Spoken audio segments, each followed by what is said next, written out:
Curso de Edificação Espiritual 1, Aula 4. Cura e Libertação. Introdução. Dentre os propósitos da criação, Deus não incluiu o desígnio do sofrimento para a humanidade, mas, conforme já estudamos, quando o pecado entrou no mundo, o ser humano teve a sua natureza corrompida e passou a estar sujeito às doenças, aflições, dores, opressão demoníaca e morte. A obra salvífica de Jesus vai além de livrar o ser humano da morte eterna. Ela o faz vencedor em todas as áreas da vida, não permitindo que estas circunstâncias o afastem do amor de Deus. Romanos 8:37. Mas em todas essas coisas somos mais que vencedores, por aquele que nos amou. Jesus curou doentes, libertou os cativos e até ressuscitou mortos. A autoridade de Jesus era tamanha que não havia o que o impedisse de fazer milagres. Jesus venceu a morte e as obras do inferno. Aprendemos que em Jesus Cristo, o Salvador, tudo aquilo que o inimigo usa para destruir a humanidade pode ser vencido pela fé no poder de Deus. Cremos que isto é para nós e cremos que isto é para hoje, no nome de Jesus. 1 João 3:8. Quem comete o pecado é do diabo, porque o diabo peca desde o princípio. Para isto o Filho de Deus se manifestou, para desfazer as obras do diabo. Item número 2. A promessa da cura. O pecado, como a causa da morte, das doenças e do sofrimento humano. A morte espiritual trouxe a morte física. No jardim do Éden, o homem poderia comer do fruto da árvore da vida e viver eternamente. Mas depois da queda, longe da presença de Deus, o pecado trouxe as doenças e levou o homem a viver cada vez menos. Segue abaixo um texto bíblico e um gráfico sobre o assunto. Ezequiel 18, do 20 ao 24. A alma que pecar, essa morrerá. O filho não levará a iniquidade do pai, nem o pai levará a iniquidade do filho. A justiça do justo ficará sobre ele, e a impiedade do ímpio cairá sobre ele. Mas se o ímpio se converter dos seus pecados e guardar os meus estatutos, e proceder com retidão e justiça, certamente viverá, não morrerá. De todas as transgressões que cometeu, não haverá lembrança contra ele. Pela justiça que praticou, viverá. Desejaria eu, de qualquer maneira, a morte do ímpio? Diz o Senhor Deus. Não desejo antes que se converta dos seus caminhos e viva. Mas, desviando-se o justo da sua justiça e cometendo a iniquidade, fazendo conforme todas as abominações que faz o ímpio, porventura viverá? De todas as justiças que tiver feito, não se fará memória. Na sua transgressão com que transgrediu e no seu pecado com que pecou, neles morrerá.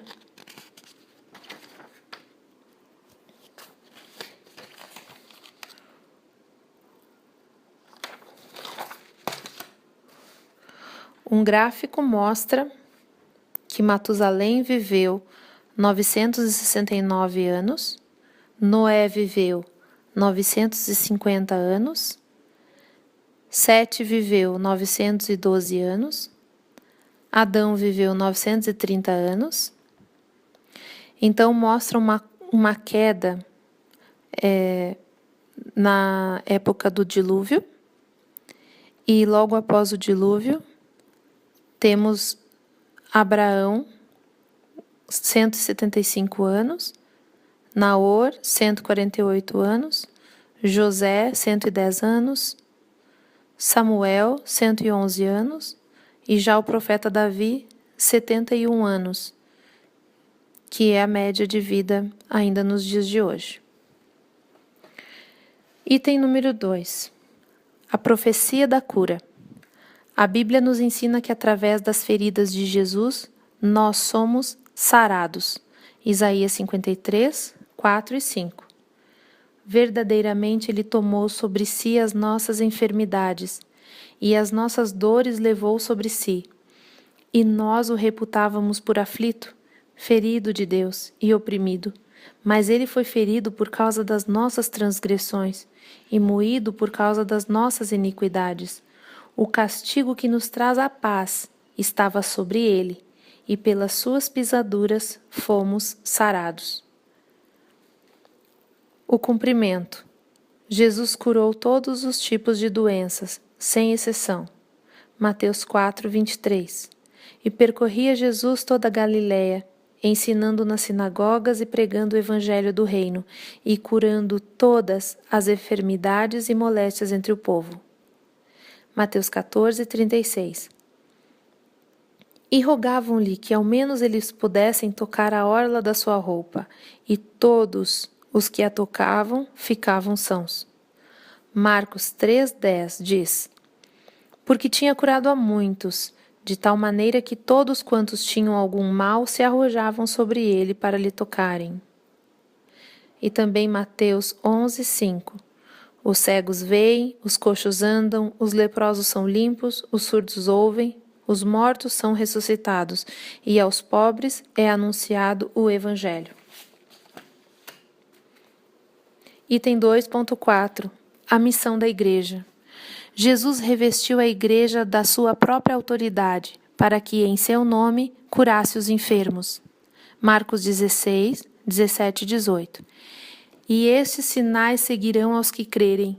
Em meu nome expulsarão os demônios, falarão novas línguas, pegarão nas serpentes, e se beberem alguma coisa mortífera, não lhes fará dano algum, e porão as mãos sobre os enfermos e os curarão. Tiago 5, 14 e 15. Está alguém entre vós doente? Chame os presbíteros da igreja, e orem sobre ele, ungindo-o com azeite em nome do Senhor. E a oração da fé salvará o doente, e o Senhor o levantará. E se houver cometido pecados, ser-lhe-ão perdoados. Item número 3. A maldição. Noção sobre o que é maldição.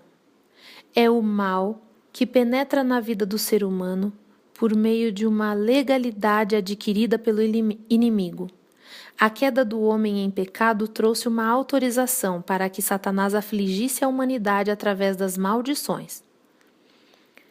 Maldição hereditária. Aquela que acompanha a linhagem de uma pessoa, atingindo os seus descendentes.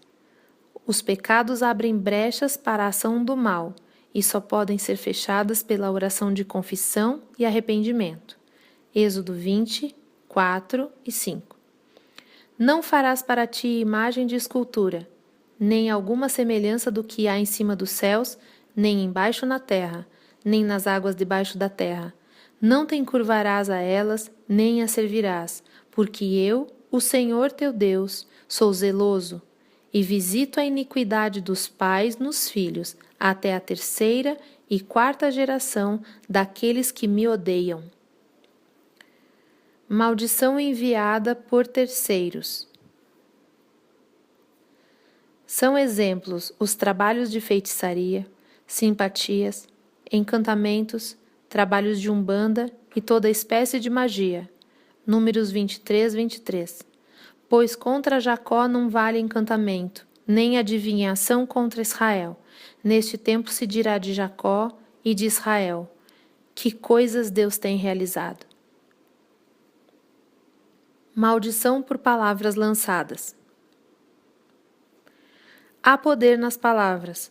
Quando uma palavra é proferida, trará à existência o seu conteúdo.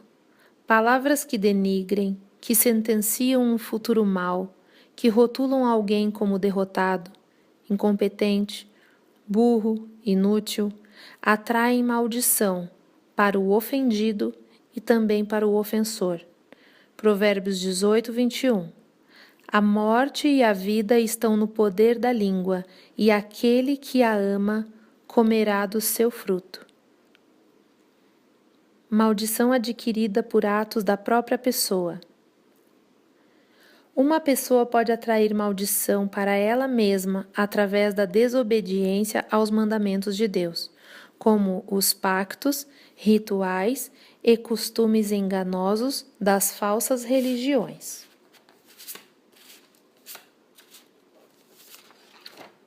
Deuteronômio 28, 20.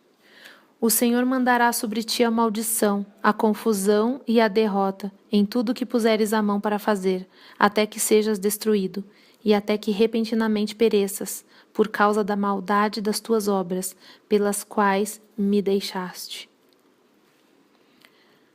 Maldição adquirida por palavras contrárias.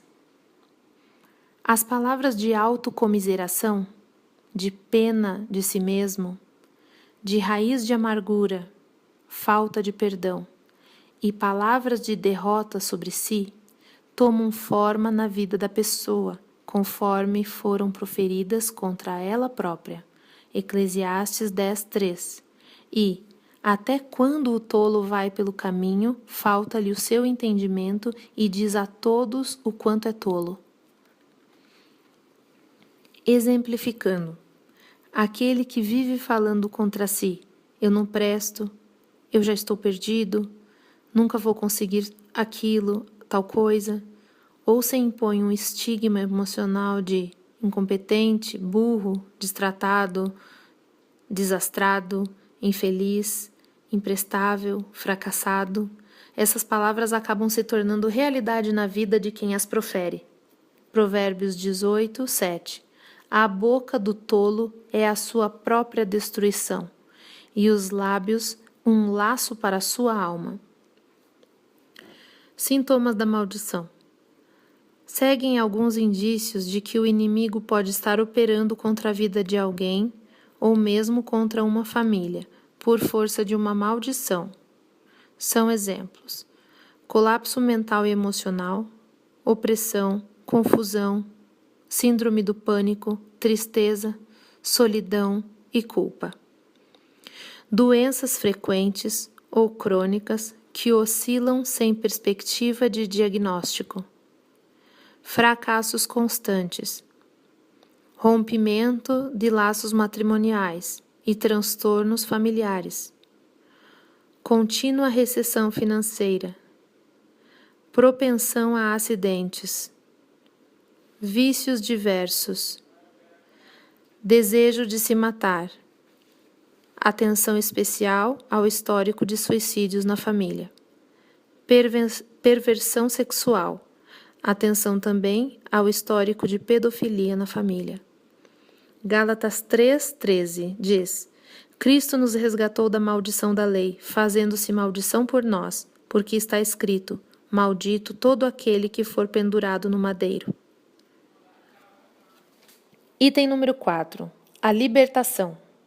O encontro pessoal e verdadeiro com Jesus Cristo, pela fé, nos liberta. João 8:32 e 36. E conhecereis a verdade, e a verdade vos libertará. Se, pois, o Filho vos libertar, verdadeiramente sereis livres. Quando estava no mundo, Jesus libertou a muitos. Atos 10:38. Como Deus ungiu a Jesus de Nazaré com o Espírito Santo e com virtude, o qual andou fazendo o bem e curando a todos os oprimidos do diabo, porque Deus era com ele. E também Mateus 4, 23 e 24, que diz: E percorria Jesus toda a Galiléia, ensinando nas sinagogas e pregando o evangelho do reino, e curando todas as enfermidades e moléstias dentre o povo. E a sua fama correu por toda a Síria. E traziam-lhe todos os que padeciam, acometidos de várias enfermidades e tormentos, os endemoniados, os lunáticos e os paralíticos, e ele os curava. Temos autoridade no nome de Jesus de expulsar demônios. Marcos 16:17. E estes sinais seguirão aos que crerem. Em meu nome expulsarão os demônios, falarão novas línguas. Marcos 3, 14 e 15. E nomeou 12 para que estivessem com ele e os mandasse a pregar, e para que tivessem o poder de curar as enfermidades e expulsar os demônios.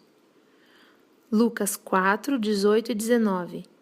O Espírito do Senhor é sobre mim, pois que me ungiu para evangelizar os pobres, enviou-me a curar os quebrantados de coração, a pregar liberdade aos cativos e restauração de vista aos cegos, a pôr em liberdade os oprimidos e a anunciar o ano aceitável do Senhor. O poder que reveste a Igreja. O poder de Jesus Cristo está operando hoje na Igreja, ou seja, ele flui na vida das pessoas que são o corpo de Cristo, que pertencem a Ele. João 16, 18. Pois também eu te digo que tu és Pedro, e sob esta pedra edificarei a minha Igreja, e as portas do inferno não prevalecerão contra ela. Nenhuma maldição poderá resistir à pregação do Evangelho na vida de quem é a Igreja. Toda oração, toda a ministração da palavra, todo o ensino das Escrituras, toda a obra em amor que a Igreja empreender nos seus ministérios tem o poder de desfazer as obras do inferno, pois são realizadas no nome de Jesus. João 14, 12. Na verdade vos digo, que aquele que crê em mim também fará as obras que eu faço, e as fará maiores do que estas, porque eu vou para o meu Pai. Desafio. O nosso desafio como Igreja do Senhor é vivermos o Evangelho que nos foi proposto. Assim, é aconselhável que agora, sabedores dessas maravilhas de Deus, que tomemos um tempo de oração e clamemos por cura e por libertação em nosso meio, na igreja local. 1 Coríntios 15, 1. Também vos notifico, irmãos, o evangelho que já vos tenho anunciado, o qual também recebestes e no qual também permaneceis. Temos a seguir as atividades que muito contribuirão para a reflexão e fixação do aprendizado. Coragem, persevere. Até aqui, aula 4, foi até a página 36.